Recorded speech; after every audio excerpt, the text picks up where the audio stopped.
Yo creo que ha sido algo muy importante el poder meditar en este salmo, sobre todo porque, pues como hemos visto, Asaf no ha sido el único que ha tenido este dilema, ¿no? Y no importa en qué situación tú te encuentres, ¿no? Pero siempre va a haber situaciones que tú te preguntes, ¿por qué a mí Dios la permite y por qué no la permite con los demás? ¿O por qué Dios prospera a los demás y a mí no me prospera? Hay muchas cosas que puedes de una manera preguntarte, ¿no? Pero Dios nos quiere enseñar a través de este versículo, a través de este salmo, y nos quiere llevar a profundizar exactamente en estos porqués. ¿Por qué pasa estas aparentes injusticias de la vida? Y bueno, ya habíamos empezado a ver la semana pasada acerca de Asaf, y ya habíamos entrado a esa tentación de Asaf, ¿no? Y habíamos visto que él se resbaló, mas no cayó. O si quieres verlo desde otro punto de vista, como dice el Salmo 37, cayó, mas no quedó postrado, ¿no? Entonces, vemos cómo sí, definitivamente él en su corazón hubo un pecado que se llamaba envidia. Además, desde luego, de un pecado de desconfiar en Dios. Ahora, no se trata de ser exigente ni juicioso con la vida de Asaf. Yo pienso que Asaf tuvo una vida maravillosa. Dios le da una categoría en su palabra. Dios le permitió escribir alabanzas. Ajá. En Primera de Crónicas lo trata como vidente, como un profeta. Ajá. No estamos aquí para juzgar a Asaf, ¿no? Sin embargo, sí estamos aquí para poder ver esa situación con su propio nombre.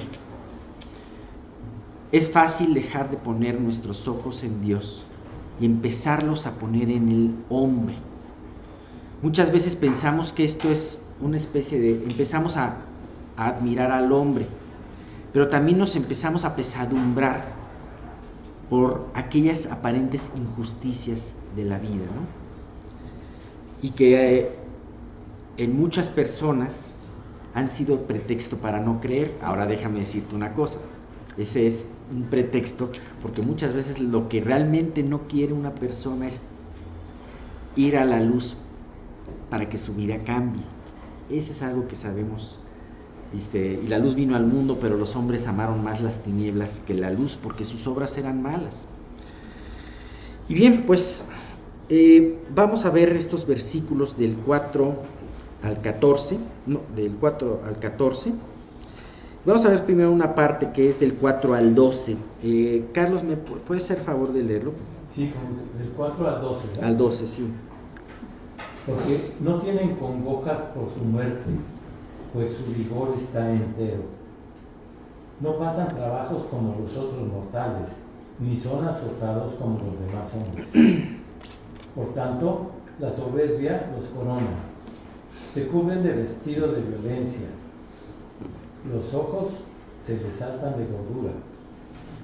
Logran con creces los antojos del corazón. Se mofan y hablan con maldad de hacer violencia.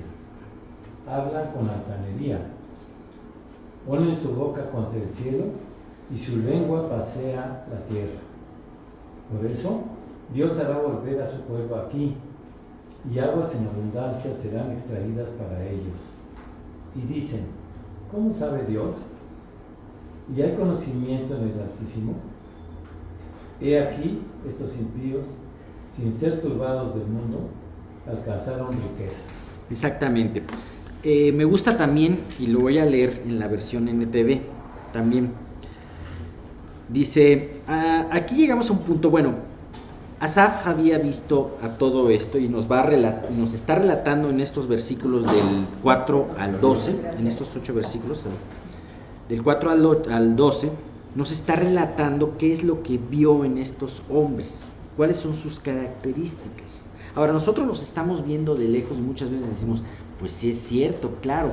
Yo creo que ahorita en tu mente puedes identificar a alguien que se comporta así, que vive de esta manera, que habla de esa manera, en fin, ¿no? Pero sin embargo, Asaf verdaderamente lo hacía con una congoja de corazón. Ajá. Él había llegado a una conclusión y pone primero esa afirmación de fe en el versículo primero: ciertamente Dios es bueno. ¿Y eso qué implica? No solamente que es bueno, sino que también es su bondad en acción, su misericordia, su justicia. Ajá, porque Dios no podría ser bueno si no fuera justo, no podría ser bueno si no fuera misericordioso. Pero aquí nos ponemos en la mente de Asaf en el momento que estaba pensando estas situaciones y cómo veía a estas personas. Definitivamente no las veía a la luz de la palabra, sino a la luz de sus ojos, como decía Eclesiastés, viéndolo debajo del sol, ¿no?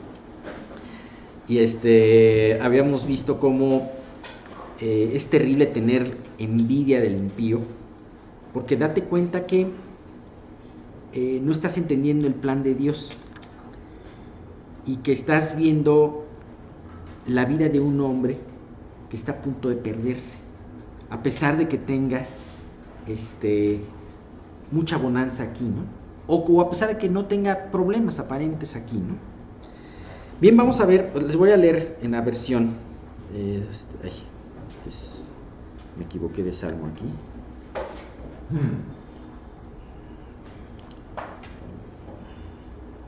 Ok, a partir del 4, muy bien. Dice, el versículo 4 dice: pareciera que vives sin problemas, tienen el cuerpo tan sano y fuerte. No tienen dificultades como otras personas, no están llenos de problemas como los demás. Lucen su orgullo, esto me encantó, lucen su orgullo como un collar de piedras preciosas y se visten de crueldad. Estos gordos ricachones tienen todo lo que su corazón desea, dice el versículo 7. Se burlan, está muy coloquial ¿no? Se burlan y hablan solo de maldades, en su orgullo procuran aplastar a otros. Se jactan contra los cielos mismos y sus palabras se pasean presuntuosas por toda la tierra. Entonces la gente se desanima y se confunde al tragarse todas esas palabras. ¿Y qué sabe Dios?, preguntan. ¿Acaso el Altísimo sabe lo que está pasando? Miren a esos perversos. Disfrutan de una vida fácil mientras sus riquezas se multiplican. Entonces vamos a ver hay como que ciertos toques y ciertas cosas que nos ayudan mucho a entender lo que estaba viendo Asaf a través de esta traducción, ¿no? A mí me encanta. Dice: porque no tienen congojas por su muerte, pues su vigor está entero. Aparentemente él estaba viendo lo que estaban viviendo estas personas, y aparentemente tú puedes ver una persona que no se acerca a Dios y que no tiene problemas de salud, que no tiene congojas por una enfermedad, que no tiene tampoco un temor a la muerte, y que muchas veces el final de esas personas es un final tranquilo. Mueren en sus camas, rodeados de sus familias. Ajá. Yo quiero que pongas en tu mente el rico de Lázaro y el rico.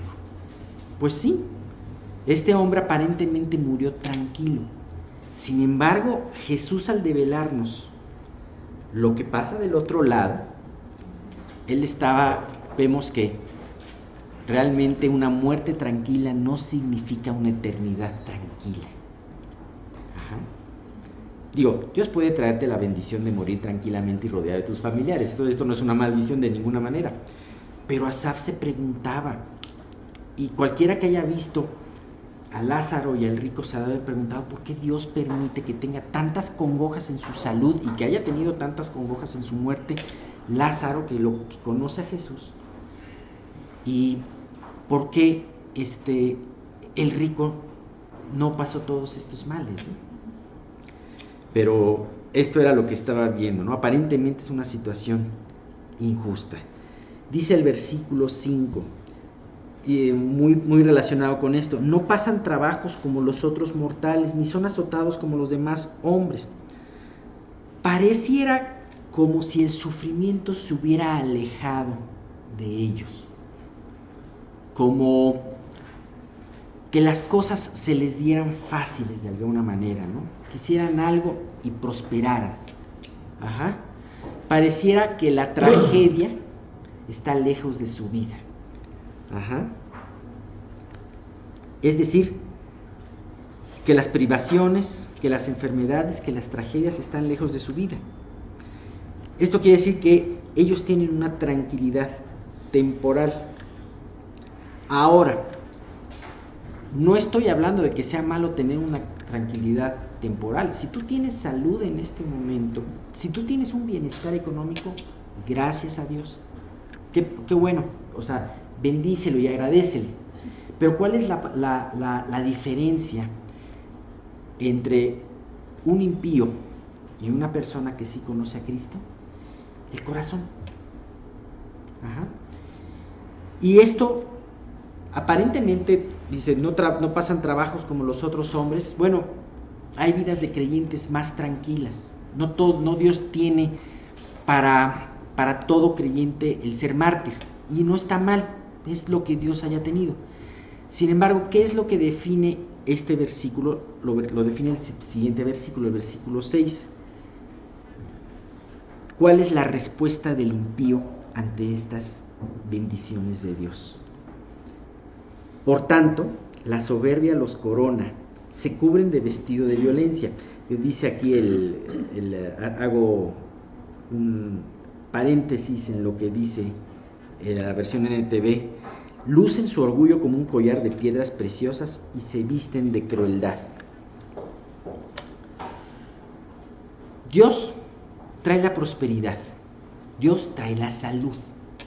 Ajá. Y sin embargo, ¿por qué Dios la trae a estos hombres tan adversos a Él?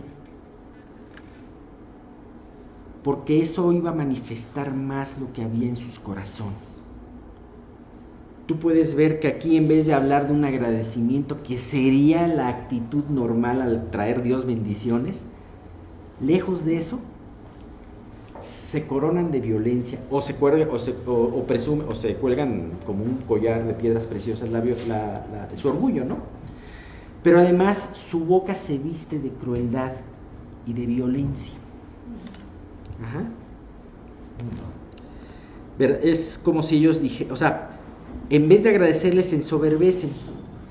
Muchos pueden tener este pensamiento: peco, vivo como quiero, y lejos de pasarme nada, me va mejor, ¿no? ¿Y sabes qué es lo peor? Que muchos pueden ser engañados con este con este proceder. Pues él vive como quiera, ¿de qué vale? O sea, ¿de qué vale, como decía, como vamos a ver adelante, de qué vale vivir piadosamente, ¿no? Él vive como quiere y mira, no tiene congojas, no le pasa nada, ¿no? También la soberbia afecta nuestra manera de hablar. Como hemos hablado en estos versículos acerca de la boca. Ajá. Y de hecho vamos a hablar en otro versículo que me encanta, también el 15, que dice: si dijera yo, hablaré como ellos. ¿Y cómo hablan ellos? Con soberbia, con altivez, con violencia, con amenazas, con groserías, con maldiciones, con blasfemias. A mí me impresiona, y no sé si es algo que, yo creo que es algo que todos han notado, cómo la gente, en general, ha aumentado las groserías en su forma de hablar. Hombres no tienen recato de hablar, no quiero hablar de algo moralizante, ¿no? Pero es más que nada para ver, muy relacionado a este versículo. Hombres ya no tienen recato de hablar delante de mujeres con groserías, las mujeres menos tienen recato de hablar con groserías, ¿no? Políticos, comunicadores. No hay veces que mejor dice: oye, mejor le apago a la estación de radio porque, o sea, no quiero estar escuchando las blasfemias que dice esta persona, o las maldiciones, ¿no? Pues sí, ¿qué hay en el corazón? Hay violencia, hay crueldad, hay menosprecio. Pues eso es lo que sale, exactamente, ¿no? Y ahora sí que, ¿cuántas personas podemos ver que hablan con amenazas y maldiciones? Muchas. Y todas ellas tienen un collar de necedad y de soberbia. vemos el versículo 7, este versículo me encanta. Y creo que me gusta más cómo aparece en la versión Reina Valera, que decía, los ojos se les saltan de gordura, logran con creces los antojos del corazón. ¿Sabes? Aquí te habla de un aspecto físico real. Un físico que habla no solamente de una vida de excesos, porque finalmente al ser prosperados y al no tener un temor de las consecuencias, pues su físico habla de excesos en comida, de excesos en bebida, de excesos en ociosidad, de excesos en lujuria, de muchas cosas, ¿no? De estar viviendo, de estar viviendo pues en esa ociosidad que aún les ayuda más a corromperlos, ¿no? Al rico no le ayudaba, déjame decirte que espiritualmente no le ayudaba a nada el tener cada día banquetes con esplendidez. Y es más, yo estoy seguro que él los buscaba para no pensar en la eternidad. Pero además dice, logran con creces los antojos de su corazón. Sí, aparentemente son levantados y prosperados, ¿no? Claro, no se dan cuenta que una vez más les puede pasar como ese laurel verde, ese laurel frondoso que dice el Salmo 37, en donde están a punto de ser cortados. ¿Se acuerdan de los versículos que compartimos la vez pasada? Aquel árbol frondoso, aquel olivo, por ejemplo, que se marchitó, que pudo haber sido un olivo muy bueno de apariencia, pero que no tenía frutos. Aquel árbol que hablaba Juan le desagradaba mucho a la gente porque era un hombre muy austero. Pero tampoco estaban a gusto con Jesús, que comía y bebía, o sea, como decía el Evangelio, ¿no? Sin embargo, Juan decía, ya el hacha está a la raíz del árbol, ¿no? Como vimos la vez pasada. Bien, versículo 8.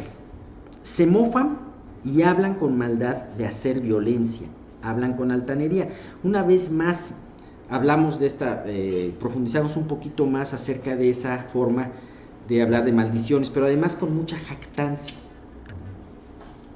Yo tengo razón. ¿Por qué? Porque yo soy el que grito más fuerte o el que no permito que tú me interrumpas. Yo he visto comunicadores, he escuchado comunicadores o gente de opinión que atropellan al hablar. Y no se esperan a escuchar lo que dice otra persona. Y es impresionante, ¿no? ¿Por qué? Porque han adquirido eso como un hábito para poder siempre no tener la razón, sino imponer su razón. Este versículo 8, yo le tomo un parecido me recuerda mucho, y puedo ver retratado aquel descendiente de Caín que se llamaba Lamec. Ustedes lo recuerdan, el papá de Tubal Caín, Mesec, sí. Aparentemente estábamos hablando de una estirpe muy talentosa, ¿no? Porque sus hijos eran artesanos, eran aquel que podía trabajar en el hierro, en las cosas de bronce, aquel que podía hacer una organización para poder tener ganados, y aquel que era un artista, ¿no? El padre de los que tocan flauta y arpa, ¿no? Aparentemente era una familia muy encumbrada, pero este hombre fue el primer polígamo registrado en la historia. Sí. Todos dicen hasta ahí, y tuvo una esposa, se casó, tuvo hijos, ¿no? Y aquí de repente hace un alto y dice, y tomó 2 mujeres. ¿Por qué? Pues él era una persona muy distinguida, podía tomar 2 mujeres, ¿no? Y a mí me llama, o sea, y eso no es lo peor, sino también tú puedes ver a través de su boca qué era lo que tenía en su corazón, qué era lo que había pensado. Este hombre, sin ningún recato de su estado moral, habló con violencia y con jactancia de que mataría a un joven y de que no le pasaría nada. Fíjate lo que dice. Vamos a Génesis 4 del 23 al 24. Y dice: y dijo Lamec a sus mujeres, Ada y Sila, oíd, dice, a sus mujeres, las llama, Ada y Sila, oíd mi voz, mujeres de Lamec, escuchad mi dicho, que un varón mataré por mi herida y un joven por mi golpe. Si 7 veces será vengado Caín, Lamec en verdad 70 veces 7 lo será. O sea, fíjate cómo habla, se mofa este hombre y habla con altanería y con violencia y de hacer violencia. Primero, a ver, mis mujeres, vengan. Dice, voy a matar a un joven. O sea, todavía no lo había matado. Generalmente cuando un asesino quiere cometer un asesinato, pues no lo dice a nadie, ¿no? Siempre se lo queda callado hasta que lo descubren. Pero él dijo delante de sus mujeres, voy a matar a un joven porque me hizo una ofensa. Pero ¿saben qué? Si a Caín le dijo Dios, si Caín va a ser vengado 7 veces, yo lo seré 70 veces 7. Ciertamente en las Escrituras tú puedes ver unos versículos antes que Dios le dijo que iba a poner una señal en Caín para que el que lo matara fuera vengado 7 veces. Una manera de contener la maldad y de que no empezara a haber una serie de venganzas, ¿no? Sin embargo, ¿quién le dijo a este hombre que fuera vengado 70 veces 7? No parece en la palabra que haya sido una inspiración divina, ¿no? Más bien fue producto de la fantasía de su orgullo, ¿no? Ajá. Eso quiere decir que se pensaba 70 veces mejor que Caín, ¿no? Así que, bueno, este versículo me muestra mucho esto. Y vamos a ver el versículo 9. Vamos a leer los dos versiones. En la versión Reina Valera dice, y ponen su boca contra el cielo y su lengua pasea la tierra. Me encanta esta. Su boca contra el cielo y su lengua pasea toda la tierra. Y en el 4, en la NTV dice, se jactan contra los cielos mismos. O sea, jactar, burlarse, enorgullecerse. Y sus palabras se pasean presuntuosas por toda la tierra. Realmente nosotros podemos ver esto muy palpable en nuestros tiempos. Cada vez esto define muy bien a muchos de los hombres que nos rodean. Aquel hombre que se cree con autoridad, de hablar en contra de Dios y de la vida espiritual. Me recuerda mucho a un cosmonauta que lo he platicado a veces que bajó y dijo, el ir al espacio confirma la idea de que no hay Dios, porque yo no vi ningún ser celestial. O sea, imagínate. O sea, un hombre que fue levantado poquito y se sintió con autoridad de hablar en contra de Dios y de las cosas que perfectamente ignoran. Hombres que pueden tener algún diploma, algún reconocimiento, porque además nosotros buscamos nuestra propia certificación, nuestro propio reconocimiento en el hombre mismo. Si la sociedad de científicos lo avala, quiere decir que es verdad, cuando perfectamente estamos viviendo en ignorancia.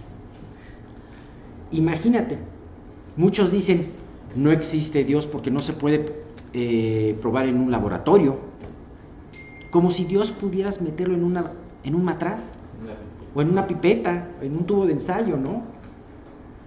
No, es al contrario. Lo que sabemos de Dios no es porque nosotros seamos inteligentes, inquisitivos, sino porque Él se ha agradado de revelárnoslo.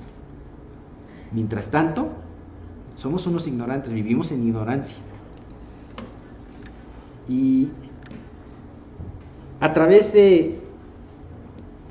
además todo esto, como además habla con violencia, todas estas opiniones se vuelven ley delante de todos los ignorantes. delante de los simples. Es que si lo dice tal científico es que debe de ser cierto. Si lo dice tal revista es que no, es algo que no puedes tú discutir porque lo dice una revista, ¿no? Entonces, fíjate cómo nos volvemos. En esto podemos ver retratados muchos científicos, filósofos, estadistas, y líderes de opinión. Pero no nos olvidemos lo que dijo el apóstol Pablo en Romanos, capítulo 1, versículo 22, que dice: profesando ser sabios, se hicieron necios. Estamos en el versículo 9, ¿verdad? Versículo 10. Aquí este versículo es un poquito difícil de entender, de esclarecer qué tiene que ver este versículo, pero la versión NTV lo dice de una manera más clara. Dice: por eso Dios hará volver a su pueblo aquí, y aguas en abundancia serán extraídas para ellos. Sin embargo, la versión NTV dice: entonces la gente se desanima y se confunde al tragarse todas estas palabras. Fíjate, vi una versión que me gustó, este versículo, y dice: por eso la gente los alaba y no encuentra ninguna falta en ellos.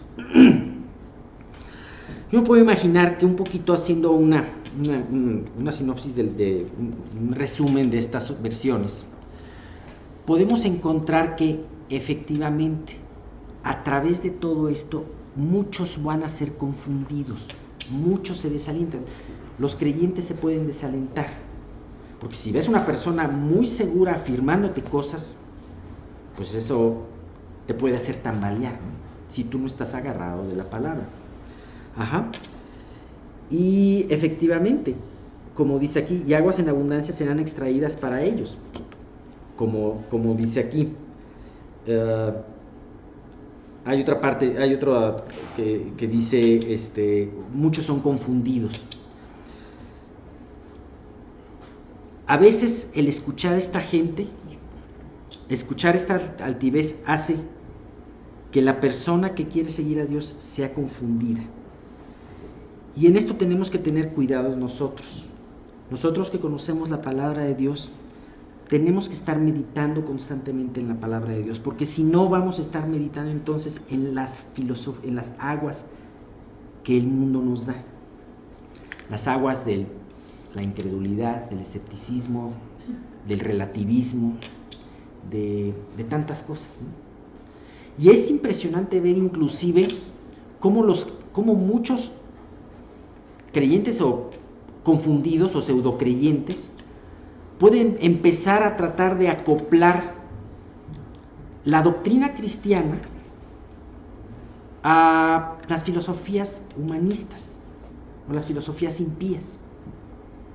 Hay iglesias en donde se maneja todo esto, hay líderes cristianos, y pongo entre comillas, que están tratando de defender la teoría de género. Yo no lo puedo creer eso. ¿Pero por qué? Porque están bebiendo de las aguas en abundancia que traen estos hombres. Dice, me gustó mucho esta parte, esta versión, que dice, ¿mandé? Esa es la de Dios hablado, es la que te hablé, comenté. Y esta que dice, entonces la gente se desanima y se confunde. ¿Por qué? Porque beben de esas aguas, porque están escuchando más la opinión de ellos que la opinión de Dios. Dice, al tragarse todas estas palabras. Ahora, Dios lo permite. Aquí este versículo en la Reina Valera pareciera como si Dios lo permitiera. Pero sabes que eso es para definir tu vida.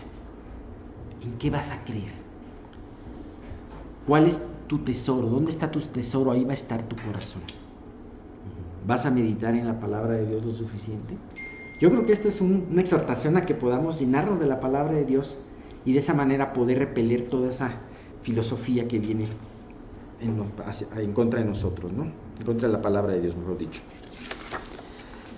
Por último, bueno, en esta parte, en el versículo 10 dice, y dicen,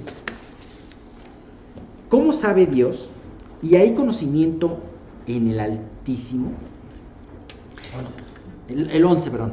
¿Cómo sabe Dios? Y hay conocimiento en el Altísimo. El hombre nos podemos jactar que sabemos muchas cosas. Podemos jactarnos de que tenemos computadoras que saben cómo vivimos. A mí me impresiona lo que esto sabe de nosotros, ¿eh? Sí. Y de repente vas a YouTube, ¿cómo sabe que me gusta esta música? Pues claro, ya te sabe, ya te tienen perfectamente checadito, ¿no? ¿Cómo saben que mañana tengo un viaje? Bueno, ya sabes que todo esto es... Pero el hombre dice, ¿y cómo sabe Dios? ¿No? Pues claro que sabe. El problema es que el orgullo ciega al hombre y lo hace pensarlo que es más listo y más capaz aún que nuestro propio Creador.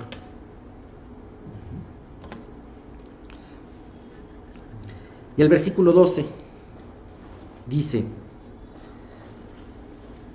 He aquí, estos impíos, sin ser turbados del mundo, alcanzaron riquezas.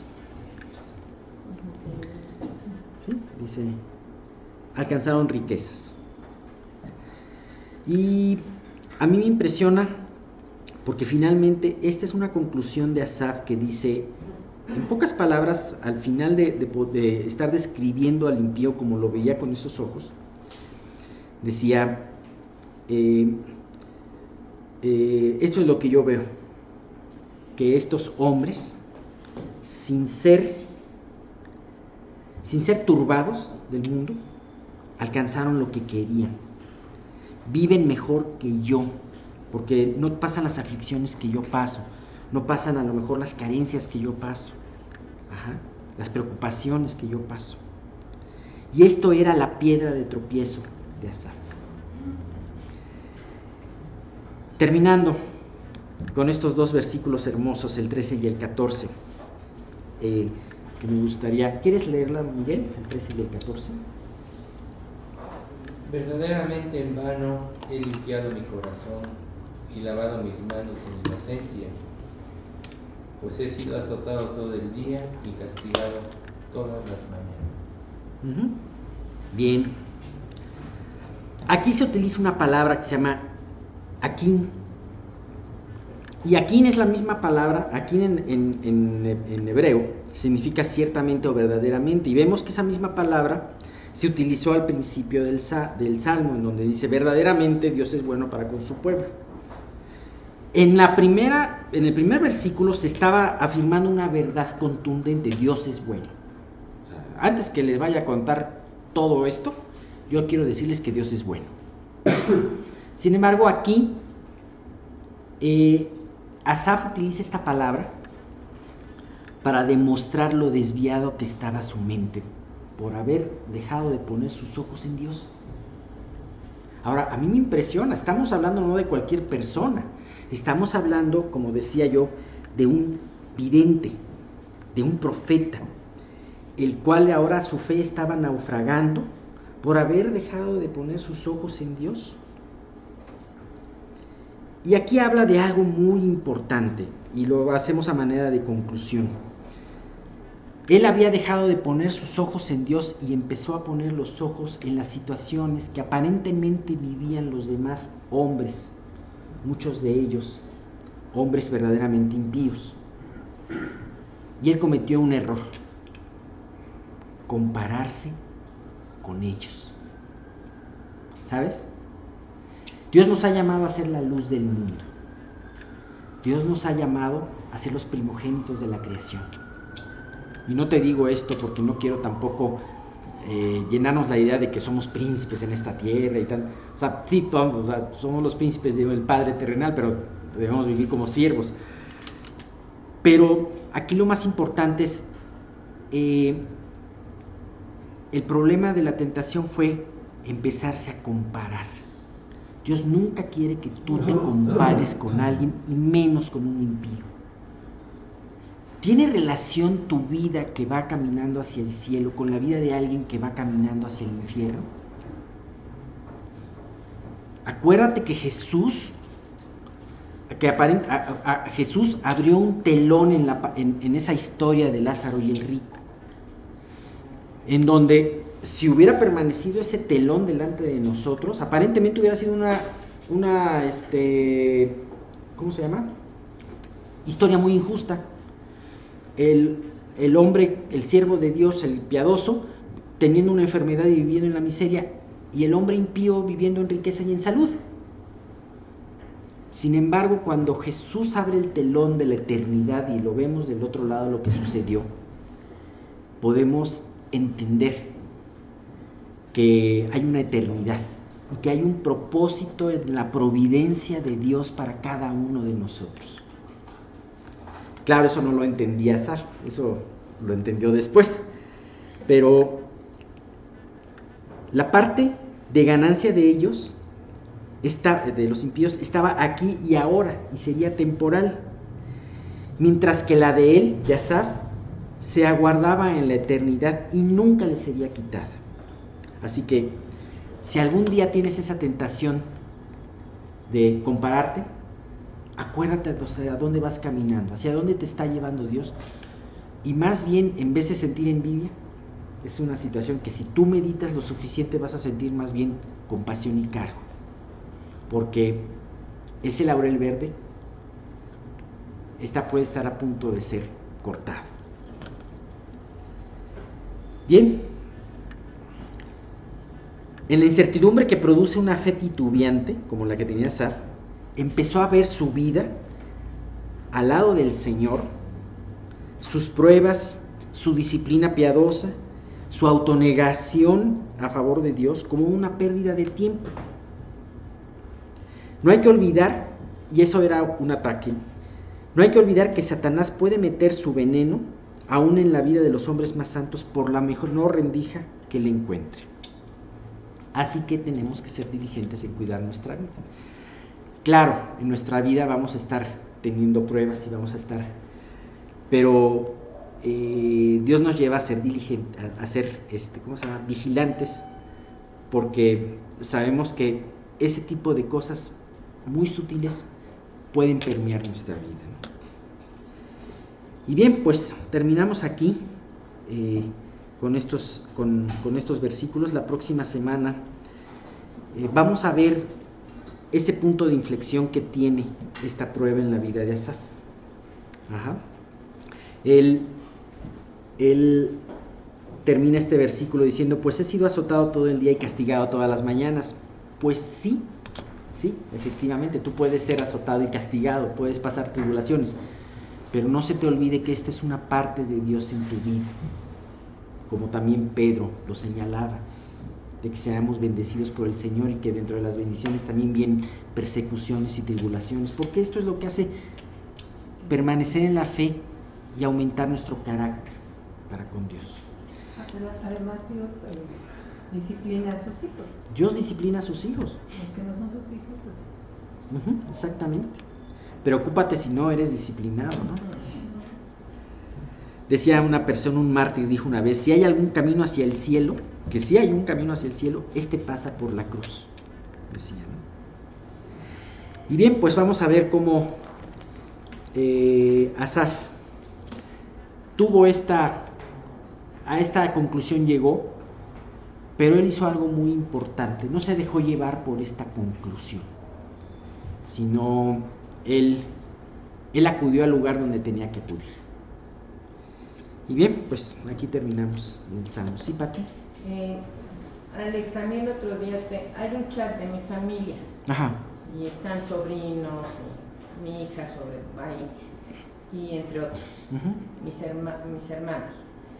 Y mi hermana mandó un video en donde en el Congreso de Estados Unidos un congresista demócrata dice, jactándose, que ya se aprobó en Nueva York una ley en donde ya los niños en su acta de nacimiento no se va a poder poner género X en lugar de mujer u hombre. Y había, gran aplauso, y en las calles también pone, pues, de la comunidad LG, lo que sea, gran fiesta. Y yo decía, bueno, están paseando su lengua contra el cielo, porque la Biblia dice mujer y hombre los creó, punto, lo demás es perversión. Mi hermana puso una nota así de esto es patológico, pero yo no me aguanté y escribí que estas personas ignoraban voluntariamente que cada uno va a dar un día cuentas al Creador.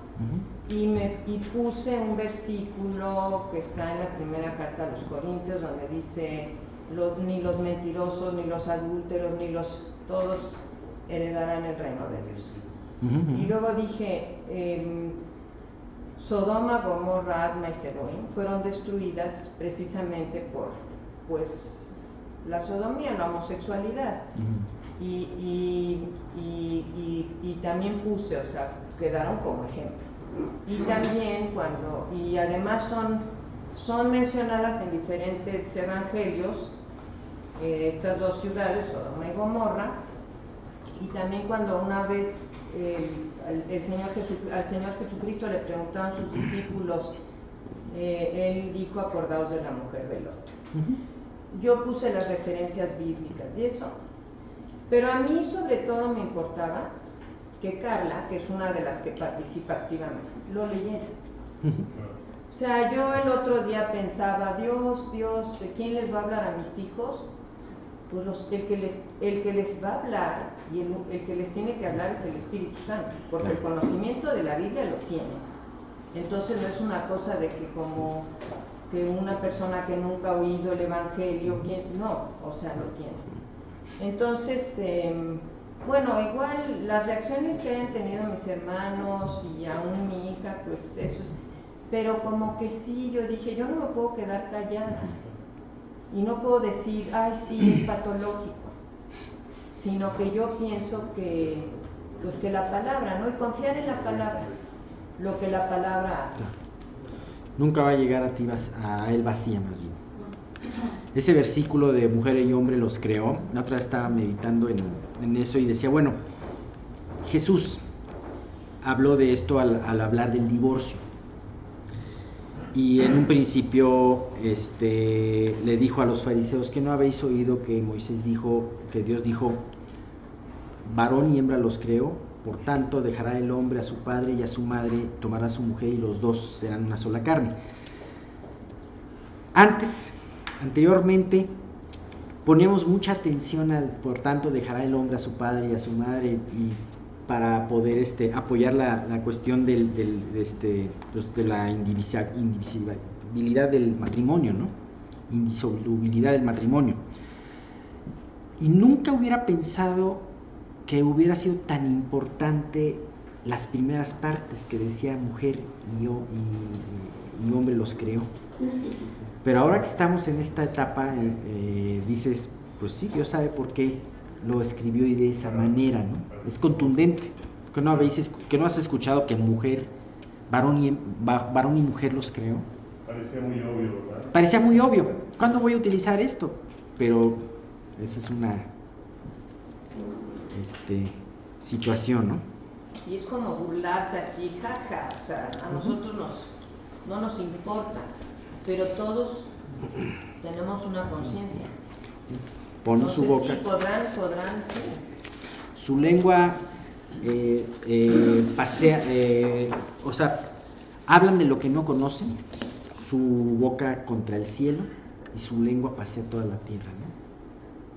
Para que tenemos conciencia y cromosomas. Los cromosomas no mienten, hagan lo que hagan, o eres XX o eres XY. Hay lugares en donde, no sé en qué países, creo que en Estados Unidos es uno, creo que en Noruega, no me acuerdo en donde la Asociación de Pediatría ha dicho, esto del género es un engaño, es una pura mentira, no es cierto, no está fundamentado, ¿no? O sea, pues no está fundamentado. Pero bueno, lo importante de aquí es que nosotros podemos ser engullidos por todo eso. ¿Y dónde vamos a poner nuestra mente? Y así como Patti puso un versículo en medio de esa confusión, de ese chat confuso, puso un versículo que puso claridad, independientemente de lo que se haya comentado después, pues es importante saber que la palabra tiene peso por sí misma. El hombre no le da peso. Y pues esto es una invitación y un aliento para que la usemos como debemos de usarla.